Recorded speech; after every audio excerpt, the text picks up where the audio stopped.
เลขาผมเขาส่งให้ผมดูผมก็ชอบมากเลยนั่งดูคอมเมนต์แนะนำดีหลายอย่างก็มีบางคอมเมนต์อยากให้ผู้ใหญ่ได้รับรู้ผู้ใหญ่รับรู้แล้วครับสวัสดีครับผมนายแพทย์ธีรเกียรติเจริญเศรษฐศิลป์นะครับคนทั่วไปก็เรียกว่าหมอทีก็เป็นรัฐมนตรีว่าการกระทรวงศึกษาธิการนะครับก็ทำให้รัฐมนตรีเหนื่อยเป็นบ้าเลย ไม่ผมถือว่าผมมีหน้าที่แล้วมันมีปัญหาจริงๆผมยอมรับแล้วก็ต้องมองว่าเรามีเป้าหมายเหมือนกันแหละเราไม่จะมาแข่งกันเสนอวิธีแก้ปัญหาเรามาช่วยกันให้ปัญหามันเบาบางลงเราจะทำตามสัญญาขอเวลาพวกผมตั้งแต่รัฐบาลนี้เข้ามาเนี่ยก็ได้มีการหยุดการประเมินที่ใช้กระดาษนั้นอย่างมหาศาลเลยได้มีการเปลี่ยนแปลงกฎหมายสมศ.เปลี่ยนกฎกระทรวงงั้นรอบใหม่เนี่ยจะไม่มีการใช้กระดาษครูจะไม่เป็นภาระคนที่รับผิดชอบคือผู้อำนวยการโรงเรียนทุกปีผู้อำนวยการจะต้องเป็นคนเขียนรายงานโดยตอบคำถามสั้นๆ3คำถามคือ 1. โรงเรียนมีคุณภาพแบบไหนซึ่งก็จะมี5ระดับกำลังพัฒนาปานกลางดีเลิศยอดเยี่ยมข้อที่ 2 คุณรู้ได้ไงหลักฐานจะไม่มีการลงไปสั่งครูบอกว่าเอาหลักฐานมาสิไม่ใช่สั่งต่อไปเป็นตัวชี้วัดแล้วถ้าเขาขาดหรืออะไรเขาจะได้มาบอกผอ.บอกหนูยังทำได้ไม่ดีเพราะขาดอันนี้ผอ.ต้องรับรู้นะคะผอ.ก็จะได้เขียนในรายงานว่าโรงเรียนเราขาดนี่ข้อ 3ท่านต้องพัฒนายังไงบ้างท่านมีแผนยังไงในปีนี้อาจจะแค่หน้า2หน้าพอเรียนจะเปลี่ยนโดยสิ้นเชิงนะครับเมื่อก่อนจะเป็นประเมินแบบจับผิดอย่างนี้กี่เปอร์เซ็นต์มันก็นั่งติ๊กนั่งเทียนต้องมีเด็กจิตอาสากี่เปอร์เซ็นต์เดี๋ยวจัดให้เราเลิกแบบนั้นหมดแล้วถึงจะส่งให้สมศ.ลงมาดูว่าจริงไหมเพราะฉะนั้นครูจะต้องไม่มาเดือดร้อนด้วยคลิปนี้เดี๋ยวขอด้วยนะเพราะว่าจะส่งให้ผู้อำนวยการทุกโรงเรียนดูโครงการยาเสพติดโครงการรักป่าโครงการสุขภาพทั้งหมดรวมๆแล้วเนี่ยเป็นร้อยเลยนะครับคือครูเรานี่น่าเห็นใจพูดง่ายๆรับใช้ทุกกระทรวงเลยครับขณะนี้ล่าสุดเนี่ยก็ได้บอกแล้วว่าให้โรงเรียนมีสิทธิปฏิเสธอันนี้มาจากบุคคลภายนอกอีกส่วนหนึ่งมาจากภายในก็จะมีตัวชี้วัดเยอะแยะซึ่งเขาอย่าลืมเขาทำกันมาเป็น10 ปีนะตั้งแต่วันนี้เป็นต้นไปก็จะมีแต่ลดลงล่าสุดก็มีการสั่งการลงไปง่ายๆเลยว่าขอให้ครูชี้แจงมาเลยว่างานอันไหนที่ไม่จำเป็นงานประเมินเพราะฉะนั้นผมกล้าพูดออกออนไลน์อย่างเงี้ยคนจะได้รู้ว่าถ้าทำแบบที่ไม่ตรงกับที่พูดไปนี่ผิดกฎหมาย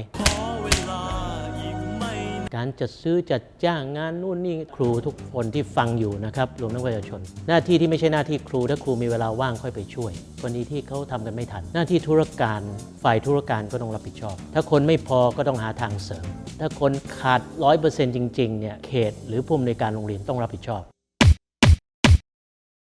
เที่ยวนี้เราจริงเอาจังนะเดี๋ยวผมจะระดมทรัพยากรเท่าที่มีเนี่ยเขาไปจัดการคือโรงเรียนเราขนาดเล็กเยอะนะครับต่ำกว่า120 คนขนาดนี้มี 18,000 โรงเรียนรวมตัวเป็นธุรการได้ไหมใช้ธุรการคนเดียวซึ่งก็พอทำเนี่ยธุรการมันต้องวิ่งเยอะถ้าวิ่งเยอะเราให้ค่ารถเขาได้ไหมคือมันต้องหาทางเอางี้ผมคงไม่สามารถตอบทุกอย่างในนี้ได้แต่ต้องหาทางทำให้เขาได้ทำงานหลักของเขาแน่นอนมันไม่ชั่วข้ามคืนหรอกแต่ผมยืนยันได้ว่า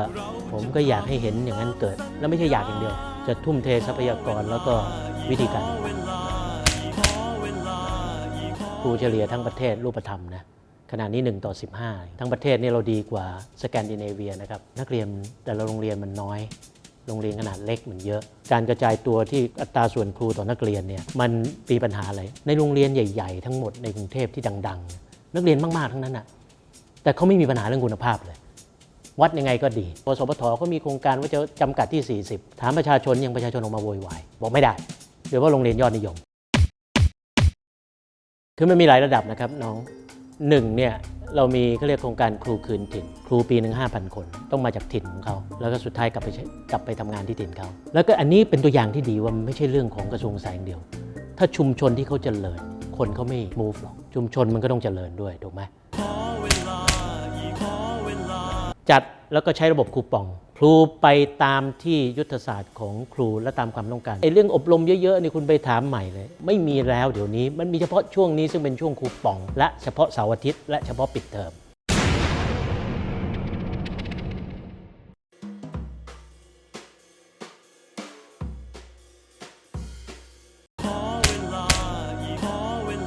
เด็กนี่น่าสงสารมากเกิดมาก็เป็นคนไทยนี่เพื่อสอบอย่างเดียวเลยแล้วก็สอบบ่อยๆนะแต่ตรงนี้ก็ออกตรงนี้ก็ออกตรงนี้ก็ออก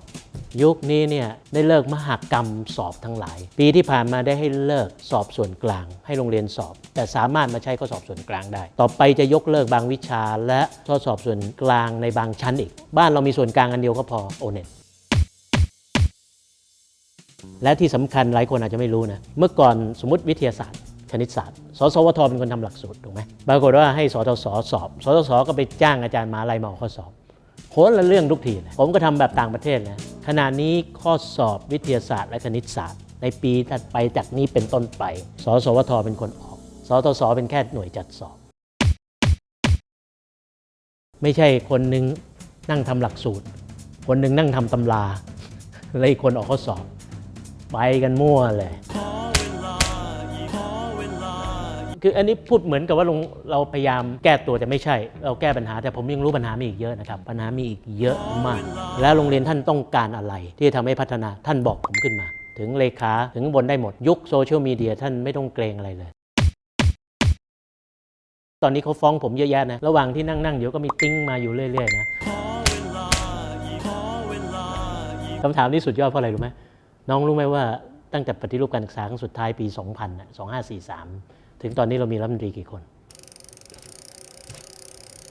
21 เฉลี่ยแล้วเนี่ยคนละ 11 เดือนบางปีเนี่ยมี 4 คนอันนี้ก็ไม่เกินหน้าที่ผมละนะงั้นน้องก็ช่วยสื่อสารไปเรื่อยๆหน่อยมันอยู่กันแป๊บเดียวจริงๆนะแล้วมันทุกระดับเลยนะมันไม่ใช่ระดับรัฐมนตรีอย่างเดียวหรือนายก